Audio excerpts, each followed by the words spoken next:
Nationality. I'm head of Joshi Advocates. Thank you very much for joining us in our video of British nationality, good character requirement. I know a lot of you are getting excited about this, so let's begin the party.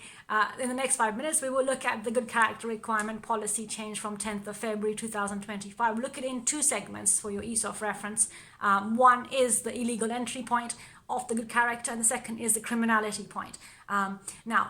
Again, check the link in the description box below where I have inserted the policy so you can actually read it and see for yourself what kind of examples the Home Office gives when looking at the good character, right?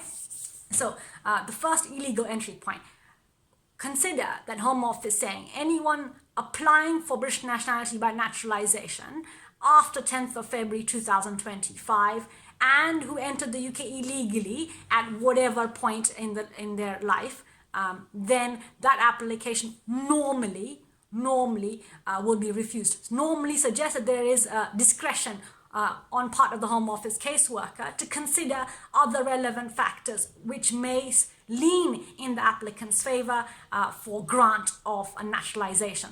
So let's look at page 59 of the Home Office policy, which I'm just looking at now. It talks about exceptional grant. So Home Office saying normally we will refuse the application for naturalization if you apply after 10th of February 2025 because you've entered illegally in the UK at any point in the last 10 years, 20 years. There's no time frame, right? But Home Office saying that unless on page 56 there are exceptional circumstances. For example, the illegal entry point was over 20 years ago, the person was a child, there are other vulnerability factors, medical health conditions, their ties to the UK, ties to other countries, why indefinite leave to remain settlement isn't enough, why they must get British nationality, what's the difference, what's the gain for them. So these are the considerations Home Office has in mind when exercising that discretion to grant British nationality by naturalisation, even though the applicant applying for naturalisation after 10th of February 2025 and having entered the UK illegally at some point in their immigration history for the UK. So that's one. So don't get all excited about it, keeping in mind that when you are settled and you may be eligible for naturalisation, look at the policy again at that relevant stage for you and see if you fit any of the mitigation factors, if it applies to you, yeah? And then support evidence confirming what are the factors relevant to your particular application, yeah? So that's one. Two, criminality, right? So from 2023, Home Office also said that the rehabilitation aspect is very different.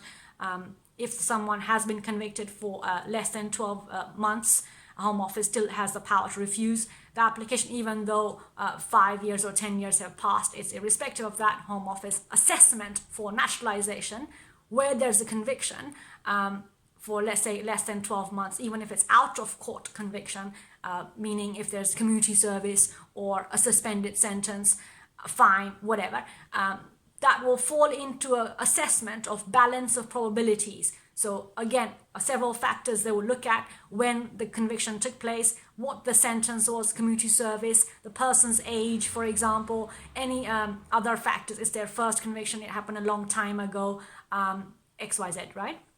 Now, what we're coming across recently is people applying for British nationality and failing to declare the conviction. Now, keep in mind that if you don't declare the conviction, it has a very drastic effect, more than were you to declare the conviction. What do I mean? So if you declare the conviction, you have the opportunity to address it and mitigate its effect, right? So explain to the Home Office what happened, why it happened, the background of that conviction, so as to allow the Home Office to understand and perhaps exercise their discretion in your favour to grant you naturalisation.